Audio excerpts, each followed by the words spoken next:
Hey there! In this video, I will show you exactly how to drop items in Roblox.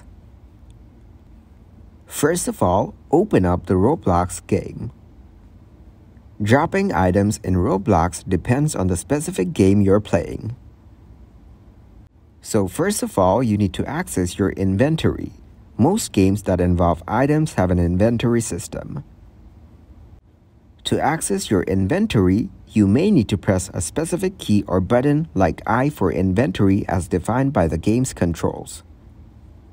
Then select the item. Once in your inventory, you can usually click on the item you want to drop or use.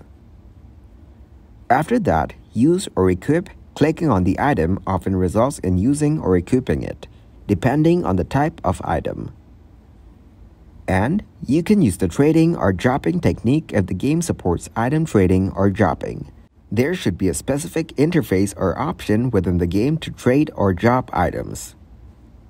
So simply, all you need to do is add items in the inventory section in order to drop items in Roblox. Thank you very much for watching, and don't forget to like the video and subscribe to the channel.